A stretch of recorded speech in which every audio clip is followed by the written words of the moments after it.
Kita dari kelompok 8, kelompok cerdas, saya Zaki Khairul Alfan, nomor NIM A3202500001 dari Prodi Rekayasa Perangkat Lunak. Perkenalkan, nama saya Gafra dari Ulul Albab, NIM A3202500010 dari Prodi Rekayasa Perangkat Lunak. Perkenalkan, nama saya Rizania Aulia Safitri, NIM A120250002, Prodi Statistika. Perkenalkan, nama saya Andito Damar Abdul Latif dengan NIM A3202500018 dari Prodi Rekayasa Perangkat Lunak. Perkenalkan, nama saya Muhammad Rafael Ghani dari NIM A320250020 dari Prodi Rekayasa Perangkat Lunak. Perkenalkan, nama saya Harudin Ahmad Musyafa, NIM B120250030, Prodi Manajemen Retail. Perkenalkan, nama saya Muhammad Nurusna dengan NIM B202500042, Prodi Manajemen Retail. Perkenalkan, nama saya Frederika Sirlina dari NIM B120250008, Prodi Manajemen Retail.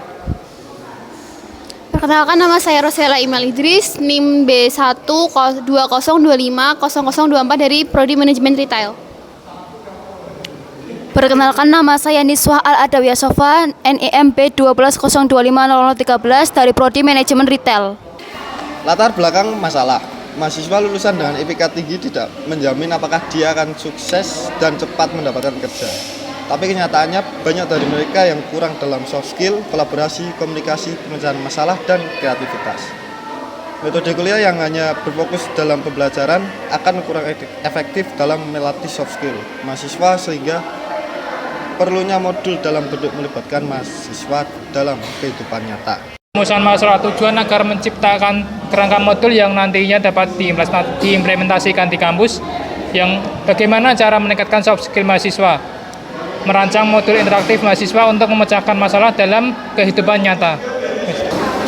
Nah, ada proses empatis. Proses empatis itu bertujuan tahap memahami, berfokus pada penggelaran yang mendalam terhadap kebutuhan, emosi, dorongan, dan hambatan yang dialami oleh mahasiswa dalam peningkatan soft skill. Nah, itu ada metode pengumpulan empati. Yang pertama itu observasi, mengamati perilaku mahasiswa dalam konteks belajar, kerja sama organisasi, terus kerja kelompok, dan ada juga dalam interaksi kelas gitu. Nah, terus yang B itu ada wawancara.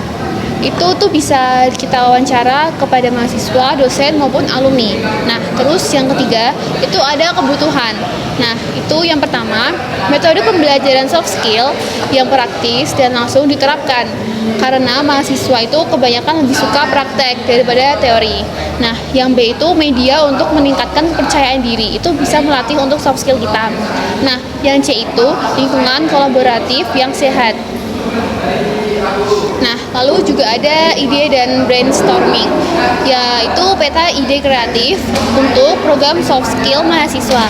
Nah, tujuannya itu untuk menghasilkan berbagai ide untuk menjawab persoalan inti dan menghasilkan program soft skill yang relevan.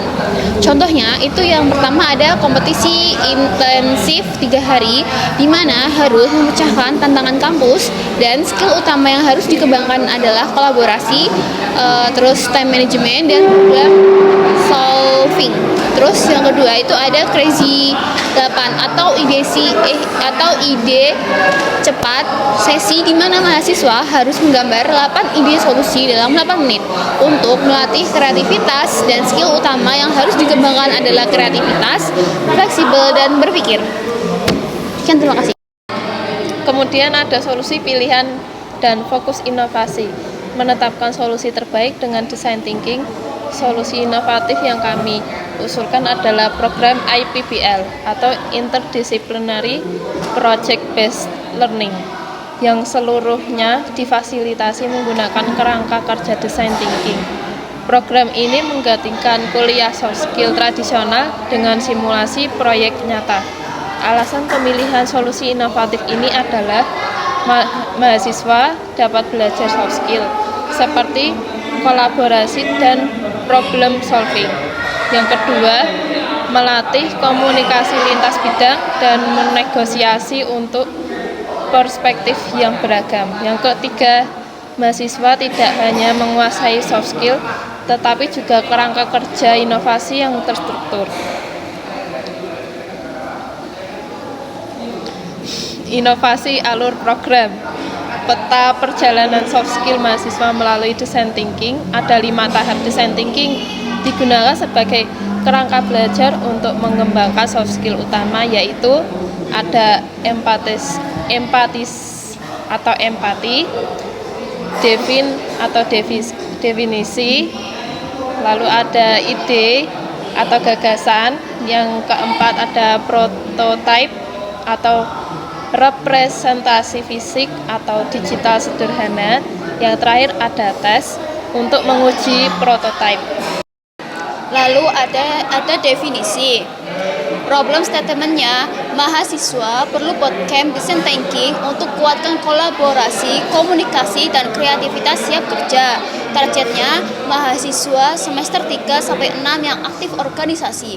Contoh, pesona umumnya mahasiswa harus belajar public speaking yang baik, komunikasi terbuka, dan saling bekerja sama antar anggota. Solusi kreatif. Solusi yang kita pilih adalah dengan memilih program IPBL, Interdisciplinary Project Based Learning, yang dirancang untuk mengembangkan dan melatih soft skill seperti empati, komunikasi, kolaborasi, integritas, manajemen diri, dan berpikir kritis melalui aktivitas praktis, refleksi, dan proyek kecil. Alasan pemilihan solusi ini yaitu karena mahasiswa membutuhkan pembentukan kebiasaan, kebudayaan, dan keterampilan untuk dapat berkembang dan berhasil. Untuk prototipe yang kami rancang terdapat 6 langkah yang berisi kegiatan utama, fokus pembelajaran, output, dan karakter yang dikembangkan. Untuk langkah pertama yaitu orientasi dan pengantar. Dengan fokus pembelajaran, memahami konsep soft skill, membentuk tim, dan pentingnya dalam dunia kerja. Dengan output yang pertama yaitu mahasiswa memahami tujuan proyek. Yang kedua, mencatat rangkuman pengantar, dan ketiga, membentuk tim. Karakter yang dikembangkan terdapat komunikatif, berpikir kreatif, dan disiplin. Untuk langkah yang kedua yaitu pengumpulan informasi. Dengan fokus pembelajaran menentukan subtema soft skill yang akan dikembangkan. Dengan output yang pertama pemilihan subtema komunikasi, teamwork, manajemen waktu. Dan yang kedua menulis jurnal berupa alasan pemilihan. Dengan karakter yang dikembangkan yaitu mandiri, berpikir kritis, dan tanggung jawab. Untuk langkah yang ketiga yaitu perencanaan atau design thinking. Dengan fokus pembelajaran, identifikasi masalah, kebutuhan, dan konteks soft skill. Dengan output ide atau gagasan yang dirumuskan memakai design thinking. Dan karakter yang dikembangkan yaitu kreatif, analitis, dan kolaboratif. Untuk langkah yang keempat yaitu dikat.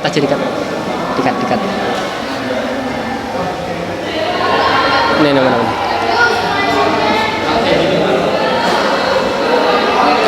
Untuk langkah yang keempat yaitu pengembangan ide. Dengan fokus pembelajaran, menyusun konsep materi atau solusi soft skill. Dengan output yang pertama yaitu draft konsep materi. Yang kedua yaitu catatan perkembangan. Dan karakter yang dikembangkan berupa kreatif, tanggung jawab, dan adaptif. Langkah yang kelima yaitu pelaksanaan. Dengan fokus pembelajaran, menyusun kerangka modul soft skill. Dengan outputnya yaitu kerangka modul lengkap dan dokumentasi di jurnal proyek. Maka karakter yang dikembangkan berupa mandiri, disiplin, dan tanggung jawab. Untuk langkah ke-6 yaitu evaluasi dan refleksi.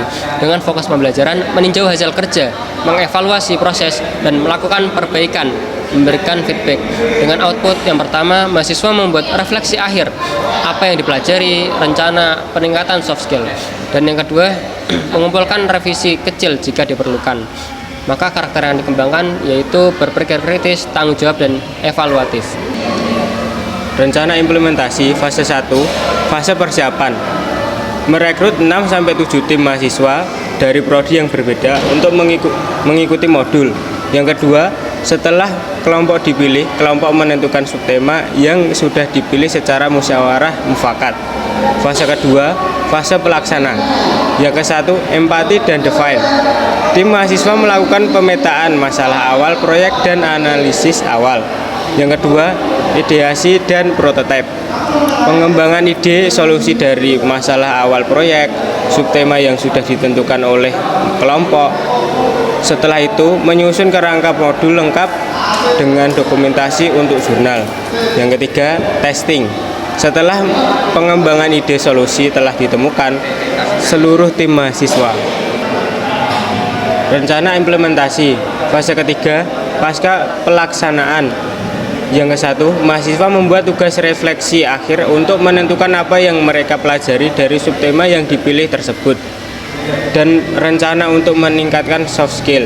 Yang kedua, mahasiswa menerima feedback dari dosen untuk evaluasi dan melakukan perbaikan. Fase keempat, evaluasi. Yang ke-1, mengumpulkan data per review dan reflection report untuk memvalidasi efektivitas modul dalam meningkatkan soft skill mereka. Oke, ini yang sebelumnya uji coba atau tes dan evaluasi. Hasil uji coba awal yaitu setelah uji coba modul, seluruh mahasiswa memberikan feedback melalui email untuk menunjukkan apakah mengalami komentar negatif atau positif. Jika mengalami hal positif, modul ini akan direalisasikan, namun jika hasilnya negatif, modul ini harus dievaluasi lagi biar tidak ada salah kata dalam modul ini.